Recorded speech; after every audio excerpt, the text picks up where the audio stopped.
Welcome to Nothing But Net. I'm Dave Rudin, and the FCX boys basketball regular season is winding down. We've got 2 more games, and come Saturday, it's league playoff time. We've been waiting for this, and we've actually been waiting for some new topics to talk about.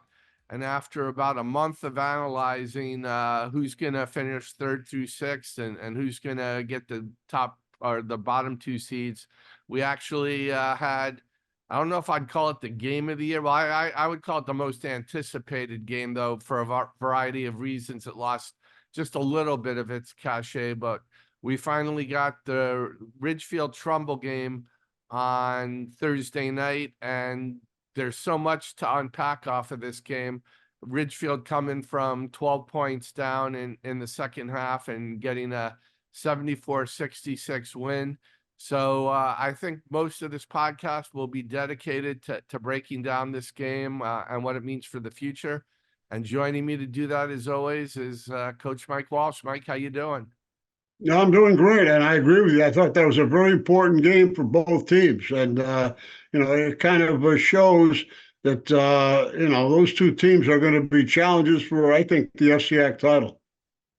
Yeah, again, Stanford might have a bone to pick with us, and we'll see what happens. I still think right now, when healthy, these are the 2 best teams. And I think the outcome, Ridgefield comes away saying, there's no disputing we're the team to beat. And if I'm Trumbull, I'm saying if we play them again, we can beat them. Well, especially the fact that they played them at Trumbull, and they really were leading most of the game going into that fourth quarter. And as you pointed out in your Ridgefield. Up at Ridgefield, right? And you pointed it out that Ridgefield has been in those situations before, and they showed their poise in that fourth quarter.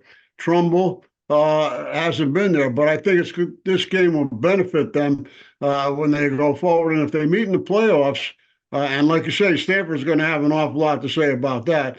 It could be a Trumbull victory. And as you said, there are some injuries to Trumbull. I don't like to bring this up, but I think they're undefeated with Owen Bull in the lineup. And without him, they're 0-3. And he means an awful lot to that team, just like an Alistair Walsh means to Ridgefield. Yep, there's so much to talk about. And the one thing, and I've been thinking about this game a lot, I also think from Trumbull's standpoint, to win if they meet in the final, I think Trumbull has a better chance having lost that game than if they had won that game. I don't know if you agree, I agree with me on that. Okay. I definitely agree with you on that.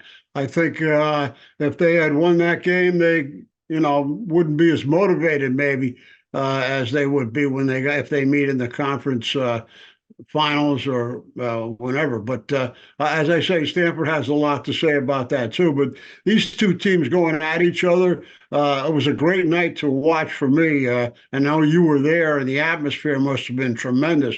I was really impressed that Trumbull student body showed up at that game. I was sitting right near them. They were pretty rowdy. They were they were pretty rowdy. I'll leave it at that. Ridgefield did not have its usual crowd, but Ridgefield's on school break, and that was, I think Friday was a half day, so you can attribute that not to Ridgefield not supporting the team, but just I think a lot of people got a head start on school break. Well, I think the Ridgefield people are kind of used to winning anyway, so maybe they figure they're going to win. Come out. Ridgefield's one of the best fan bases there. That was no, I don't disagree with that. But let's start here, and this was my main takeaway. Ridgefield at the end of the game, and the end of the game is really 10 minutes or so. Played like they'd been there before and kept their poise. And Trumbull played like they haven't been there before, which they really haven't, and they lost their poise. Well, you say lose their poise. They have not been there before. I really thought the key part of the game was at the end of the third quarter. Trumbull had the ball. They were up 8 points, and There's like 22 seconds left. I thought they were holding for the last shot, but they made a drive and a bad pass. And with 5 seconds left, instead of and being up 10 maybe with a basket, uh, Ridgefield got the ball. And for some reason, Nick Skenga got it. They could dribbles over half court and let a floater go. And it goes in to make it a 6 point game going into the fourth quarter. I really felt that that gave Ridgefield a little momentum, saying, "Hey, we're only three baskets down, so we can win this." And like you say, the poise they showed in that last quarter really meant a lot. And I think Trumbull really found a lot about themselves in that last quarter. They realized they have to make good decisions no matter what the score is. And part of that has to do with they really don't have an experienced point guard. They kind of have point guard by committee. And either Sean Wilson or who I thought defensively and rebounding had a great game, or Brandon Fowler, who really he handled the ball and made some great decisions. So they learned from that game, and I think that's going to benefit them in the long run. Yeah, and that Skenga play was key, and that was actually right in the middle of an 8-0 run. They closed the quarter with 2 baskets. They opened they opened the fourth quarter with a couple of baskets, and now all of a sudden it's 50-48 with 7.5 minutes to go. And they chipped away. They took over the lead for good with 4 minutes to go. My boy, who is really heating up the last 2 or 3 weeks, Swiatowicz, who apparently his nickname up in Ridgefield with the mask is now Batman. He had a 3 that made the score 59-56.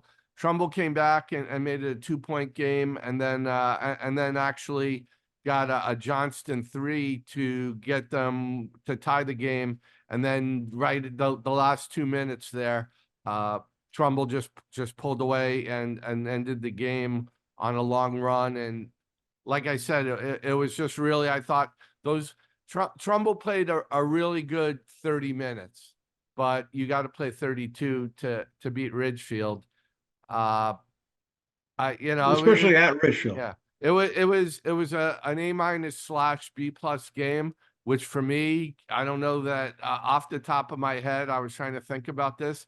Other than the Jaylen Brown 50-point game, I haven't been to too many A-/B+ games, so it was welcome for me in terms of trying to get a little bit more creative with a story angle. And again, this is we talk about both teams are not at 100%. Owen Bull, as you said, and we've been saying this for the last few weeks, and it's true. They're 0-3 they've lost their 3 games they've won with Bull, but they're 0-3. I mean, they've won without Bull, but they're 0-3. They've lost 3 games without him. And I talked to him before the Ridgefield game. I actually talked to him before the Staples game on Tuesday, where they really took it to Staples in an impressive win. And I think if these were playoff games, he'd be playing. He wants to play, but they're also being smart and cautious. Ridgefield, Ridgefield's been without Andrew Griffin, who is a key point guard and defender, and I don't know what his status is for the rest of the year. Nothing against Andrew Griffin, who's a really good player, but Ridgefield can handle losing Griffin easier than Trumbull can handle losing Bull. And then the other, and I know this is something you want to talk about, and we both talked about it before the start. Alistair Walsh is playing, has got a knee brace on. I guess last weekend against Danbury, he slipped at the end of the game and has a sprained MCL. And, you could tell he was laboring at times, but you pointed it out, and it's true. He's just so important to that team. There's no question about it. He's the key to that Ridgefield team. If you look at even when they started that fourth quarter, he made a couple of key assists. He got into the lane. He hit Skanga for a nice pass and a basket. He makes defensive stops. He plays tough, even on the with the sprained MCL. I mean, he refuses to lose, and the rest of the team kind of jumps on his back, and they have the same attitude. So I think to me, at 17 points, but more than the 17 points are the assists. And don't forget, as Griffin is out, the point guard, he assumes the role of point guard. And that's even more taxing on him. He's got to play defense, handle the ball, make good decisions, and make shots. And he's done that. I noticed that Andrew makes a lot of substitutions with some quality players coming off the bench, no question about it. But Alistair Walsh doesn't see too much time on the bench. Yeah, a couple other points. I think for Trumbull, the next, actually Trumbull, not just for the next game, but going forward, they hit 9 threes in the first half. I don't remember seeing a team that hot from 3-point range for that long a period as they were the entire first half. And the Trumbull offense is basically keep passing the ball as fast as you can until you get a step ahead of the defense and you get the open shot. And they were just flawless. And Ridgefield's a good defensive team, and they just shredded Ridgefield's defense, getting open looks and hitting them. But we also saw that's really hard to sustain. Not even. It's hard to sustain for a game, and it's going to be even harder to sustain in the playoffs for a long run. I think they need a little bit more balance. As much as they rely on the three, they need to find some other ways to make more twos also. Well, I think that's the advantage that Ridgefield has. Ridgefield, they can hit the three. Your boy Swadowitz and Alex Hickey and a couple of others can hit that three, but they go inside the Skanga. And I think Skanga, he was the leading scorer, or one of the leading scorers in that game. And I don't know right now if Trumbull has that option getting inside. The guy that posts up best for them probably is Johnson. He'll go down on the blocks if he has an advantage and look to get inside and score on the blocks. I mean, they're going to have to obviously not rely on that three the whole time. I mean, they're not the Golden State Warriors who do that, but they really have to come up with some kind of inside presence. Come on, how many times have you watched the Golden State Warriors? I watch Seth Curry all the time. I didn't think you watched any NBA. Well, the NBA, I watch the Celtics, and they're another team that relies on a three-point shot. But it's a different level. I was expecting a college reference. I don't know which team. I can't think of one, but you know what? It's incredible how fast Johnston and Joey DeMarco, who I'm calling Joey Threes now after he made those 9 3-point shots. Good Joey. Joey Threes is a good name. And Brian Elmo. Those guys release the ball so fast after they get it, and when they're on, like I said in the first half, it was really something to watch. They looked like they were going to run Ridgefield out of the gym the way they were hitting threes. It's to Ridgefield's credit, they were finding ways to score too. An average team would have lost that game in the first half. Well, I don't disagree with that. But one of the things that I think is telltale is that Ridgefield took 22 free throws, and they made 20 of them. And when you shoot the three, a lot of times you don't get to the free throw line. And Trumbull only took 8 free throws, and I think they made 6 out of 8. So, I mean, right there, there's a difference of 14 points. I think if my math was right. But that can happen when you're shooting the threes. So again, if you hit the threes and you have the big lead, I think that I would take that going into the end of the third quarter there. But that's where you have to start to make some better decisions. You can't take quick shots. You have the lead. So you have the ball and you want to get good shots. Now, whether they come inside or you're patient and get it the outside shot, I think that's something Trumbull has to learn going down the stretch. The same thing happened to them in the Stanford game, by the way, where they were leading going into that fourth quarter, and things kind of went awry. Of course, E.J. Presley had a lot to do with that too. So Trumbull has to learn that, but a good time to learn that is in the regular season, because once you get down to the playoffs, that's where you want to be at your best, and I think Trumbull will be at their best at that point. Yeah, Trumbull's just got to walk away from this saying, we played with them for 30 minutes. We took a lead. If we play smarter, if we finish, if we can, diversify the offense just a little bit. I mean, you come away from that game, you agree you could easily see Trumbull beating Ridgefield in an FCX championship game on a neutral court too. Well, I think that they have another advantage for Trumbull might be the fact that they can put 5, 6, 7 guys almost in double figures. And so they have kind of like an offense that's hard to guard. But I just think that they have to learn to take better shots in crucial situations. Nobody plays harder than them, by the way. In that game up in and Ridgefield, the same thing. They play hard against each other. Guys were going on the floor for loose balls. Guys were taking charges. That's something as a coach you love to see. And they came out on the wrong end. Trumbull did, and Ridgefield came out on the right end. But that's something that we maybe look forward to seeing in the playoffs. Another thing I came away from, and he's so consistent that we take him for granted. Nick Skeng is a different element. That Ridgefield has something that almost no other team has, and that's a guy in the paint who can score.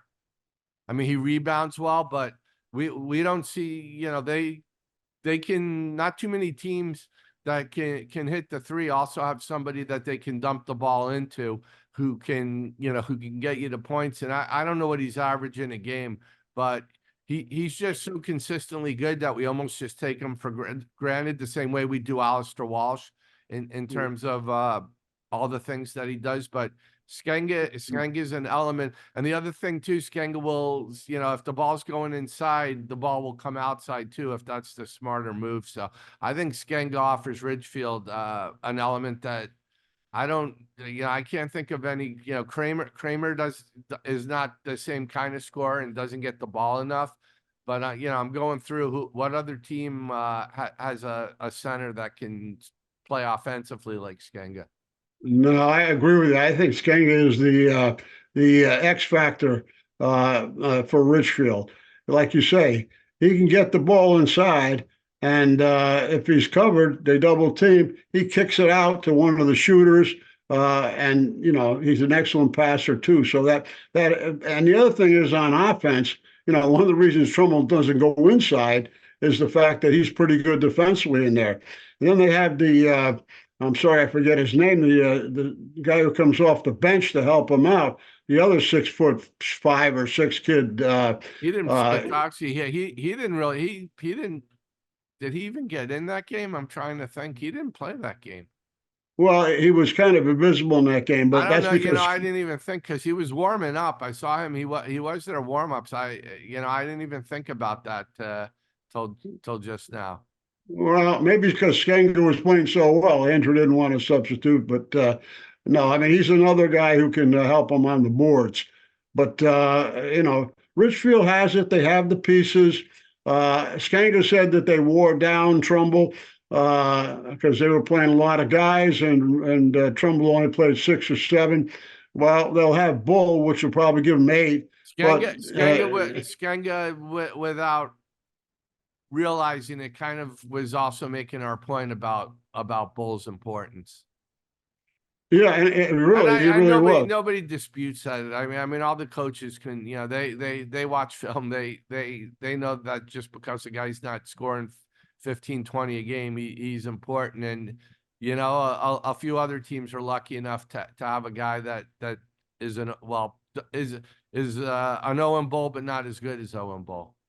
Well, to be honest with you, he said they wore him down. They only played 6 or 7. I think that's all you need, 6 or 7. Back in when I was coaching, that's all I played was six or seven. But Yeah, we can't go by when you were coaching. You were that's ancient history. But actually, and this is I forgot because I'll forget to tell you this at the girls' games yesterday. You know who I saw? Bobby Trimboli. I haven't seen Bobby since he played. Bobby Trumbull, yes, he's got 2 youngsters, and I think he's a physical fitness trainer. But Bobby Trumbull was one of the better guards I I ever don't think had. I saw him since he played for you. I'm sorry, everybody. That was just a little quick interlude because I know I'd forget. I'll forget this, and it just popped into my mind when you talked about your teams. But uh, yeah, I saw Bobby. But yeah, you know what? You could have this Ridgefield team with 9 players, and I'm trying to think. Look at the roster. Which guys? Sorry, sorry guys. 7, 8, 9. You'd never see the court.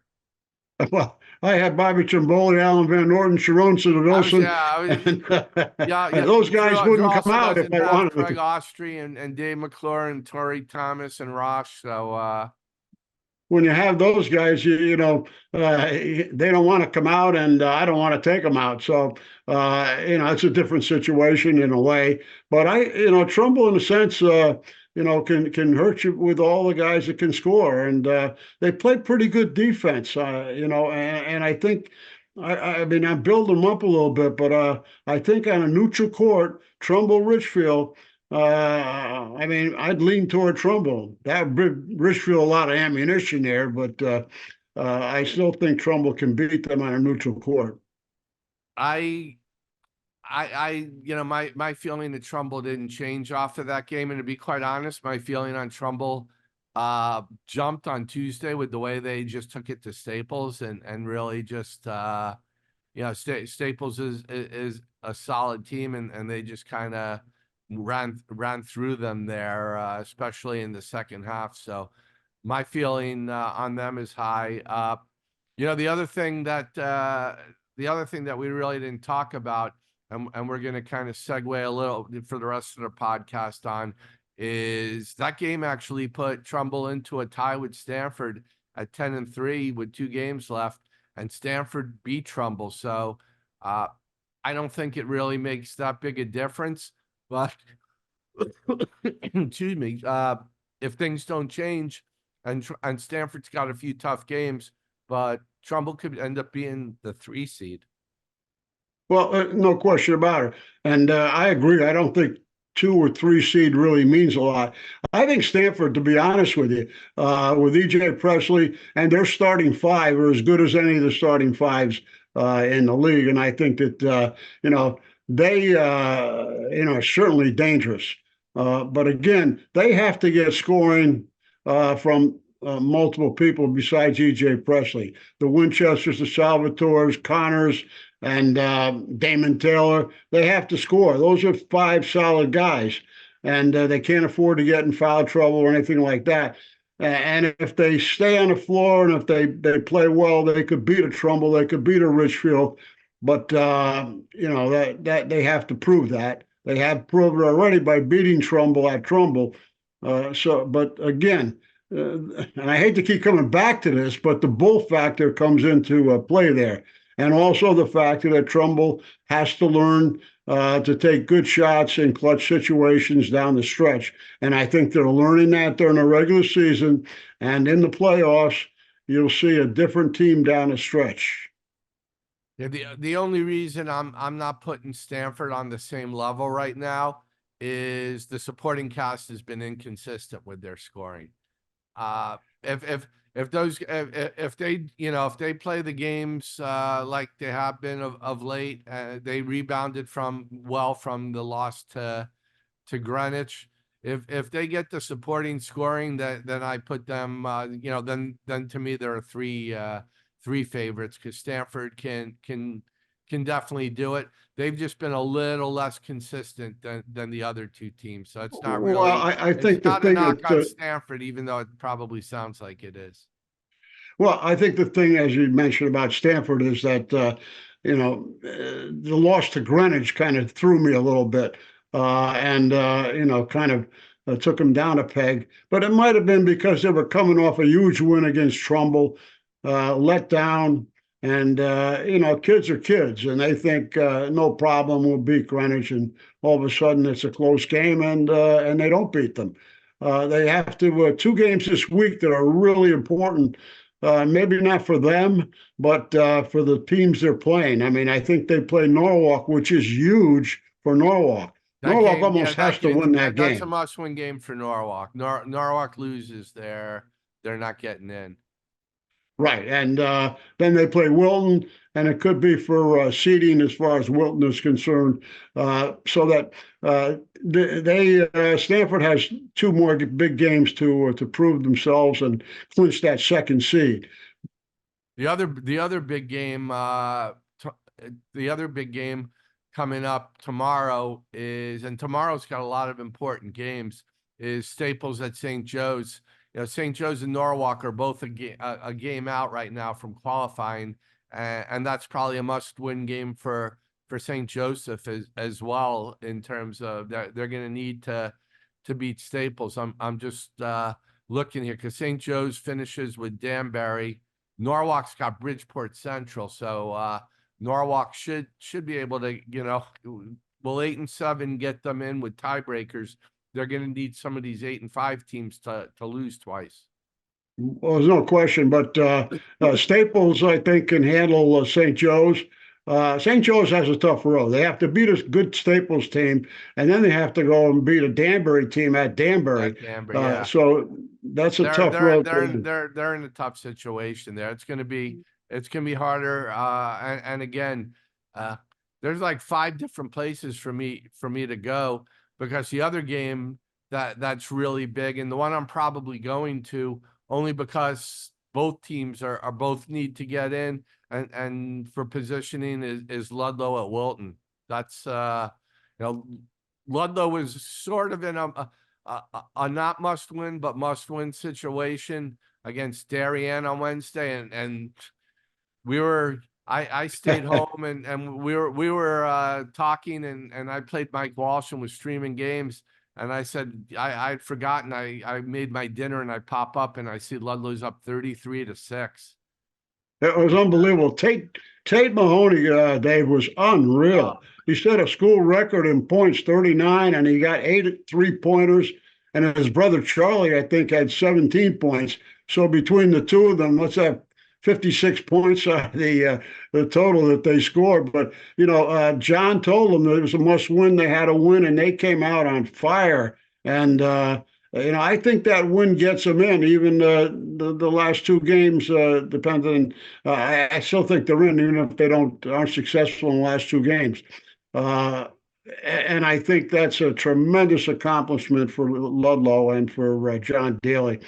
Now the game against Wilton, that's a must-win for Wilton. Wilton, I think, is going to have to win that game to get in.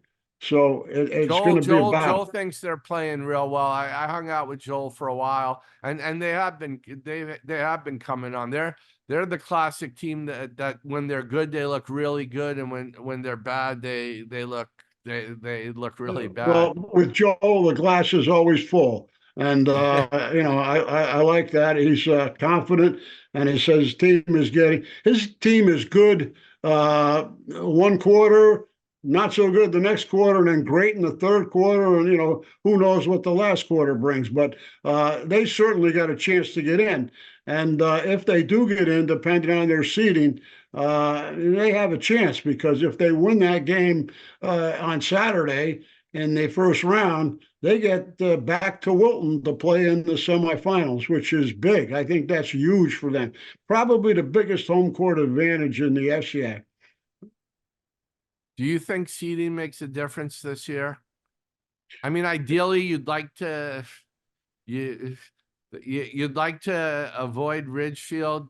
I think you want to avoid Trumbull. Well, let me say this, Dave, on that seeding. Yeah. If I'm Wilton, I'd almost want to play Ridgefield in the first game, because there's a battle, there's a rivalry there, and they played a great game against them at Ridgefield. if I'm Ridgefield, I don't want to face Wilton the first game for that matter. But the seeding uh, doesn't mean a whole lot as far as I'm concerned. But I don't. I mean, all these teams. I think Staples is kind of sitting there right now, solid 9-4. They got a good chance to lock up the 4 seed. I mean, I don't think they're going to be able to jump over anybody because they don't have a tiebreaker advantage. If they had beaten Trumbull, that would have been big for them. And again, yeah, Staples just that was a bad loss against Trumbull, just in terms of what it can mean in the long run. well, maybe you never know. Once you get into the playoffs, and like you say, seeding doesn't matter. I've been in positions where I was the number one seed and lost to a Bassick team that was pretty good, and then I've been the eighth seed, and we knocked off St. Joe's at Ludlow, and it's kind of like you get into the playoffs, anything can happen, and I'm looking forward to them. I'm looking forward to this week to see where the teams are seated, and we'll look forward to Saturday. Yep, it's funny because I I think there are teams that would rather play Ridgefield than Trumbull. I think Joel would rather play Ridgefield than Trumbull, and again, it's the rivalry. If I'm Staples, and yeah, they're pretty much going to be locked into, probably, if they win their first round game, and that's by no means a given. They can get Ridgefield, and you know what they're saying? We beat Ridgefield twice last year, and we lost to them by 2 this year. Do we want to play them, or do we want to play Trumbull that just kicked our butt? There might be, as much as Ridgefield is the favorite, there are problem. I'm not saying this is me. I'm saying there might be a couple of coaches that would rather play Ridgefield than Trumbull. True, you got a little bit. True, you got a little bit more. I don't know if I would be one of those coaches, to be honest with you. You have bulletin board video there for. I don't know. I think I'd rather see. I'm not saying that's me talking. I wouldn't want to. I wouldn't want to play either of the two teams, to be quite honest. I'd kind of rather face them in the finals of the FCAC if I had my choice. I think the real key to the whole FCAC playoffs, obviously, anybody can win it, and 1 through 8 is going to be determined by the end by Wednesday. But I think if it comes down to it, the top 4 seeds should be pretty successful, and then you'll end up with a matchup of, say, Ridgefield and Staples, and then Stanford and Trumbull would be a great game. And I want to see a Stanford Trumbull, both teams healthy game. That would be a really good semifinal. Yeah, and I think Staples, like you say, saying, "Hey, we knocked off." Staples has to be going in there and saying, we can be, why can't we beat Ridgefield? So, but you know what? Danbury's sitting there saying, we're the defending champion. Wilton's sitting there saying, when we play well, we play really well. Can we finally do it for a long period? And yeah, we haven't even talked about them because they're in a bit of a free fall right now. But Ward's saying, hey, you know what? We're gonna get one of these top teams on our own court.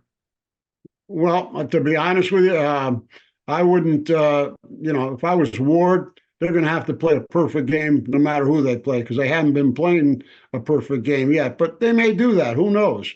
I think, though, that Danbury, if they have everybody, I know that Nez Perkins didn't play the last game when they got beat.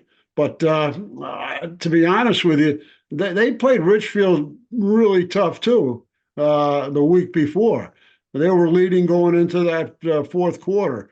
So, but again, Ridgefield found a way to pull it out and win it. So, that's not going to be an easy matchup for anybody. And don't forget, Danbury is the defending champs. If they have everybody and they're healthy, with Casey, I think, in his group, could upset somebody. And who knows, they may defend their championship. To me, it's a macro thing. Micro, I'm a bunch of these teams are saying, we could beat these top 3 seeds. They're not unbeatable. Macro, I I have a hard time seeing teams outside of Ridgefield, Trumbull, and maybe Stanford winning 3 games in a row. Well, micro, macro, I never was good in economics, but I think that, Stanford High has, if they get hot, they could win 3.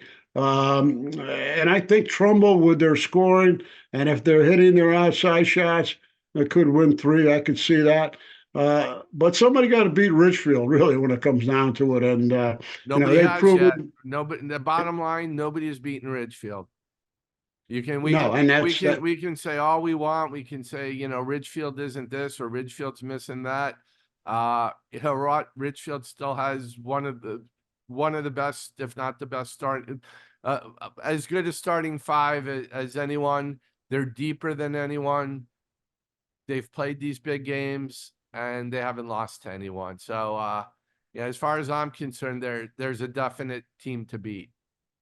Well, there's no question. I think everybody would agree with that. But that's why they hold the tournament, and that's why we'll find out what happens in a couple of weeks. But I can't wait to see the end of the season, where the teams are seated, and who's playing who on Super Saturday. I think that's a great day. I mean, you get a chance to see probably the top 8 teams in the conference, and it's going to be we won't make a joke about the former coach whose team made it to the FCX tournament for the first time in a while and played the game at 7 and had his team there at 11:30 in the afternoon to 11:30 in the morning to watch all 4 games. That was I guess we could say a true fan too. That's a running joke, Mike and I from years ago. That to me, that's a little bit overkill, but I guess they thought the hot dogs were good. You don't know. I don't know. I always think of, watching all 4 games. I always think of that. Hey, you know what? I didn't think of this, but I'm gonna check, and I'm pretty certain we can pry you away from your busy schedule on Thursday. But assuming our sound editor can put it together, you want to tape maybe Thursday morning, tape a playoff preview podcast for everybody.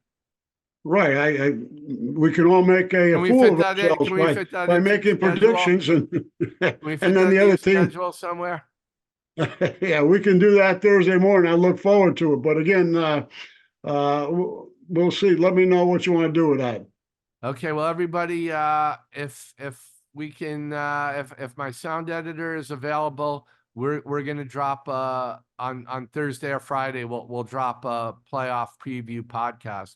But until then, that's this week's episode of Nothing But Net. Again, I want to thank my co-host Mike Walsh. I want to thank Cooper Boardman for the sound editing, and we'll be back real soon.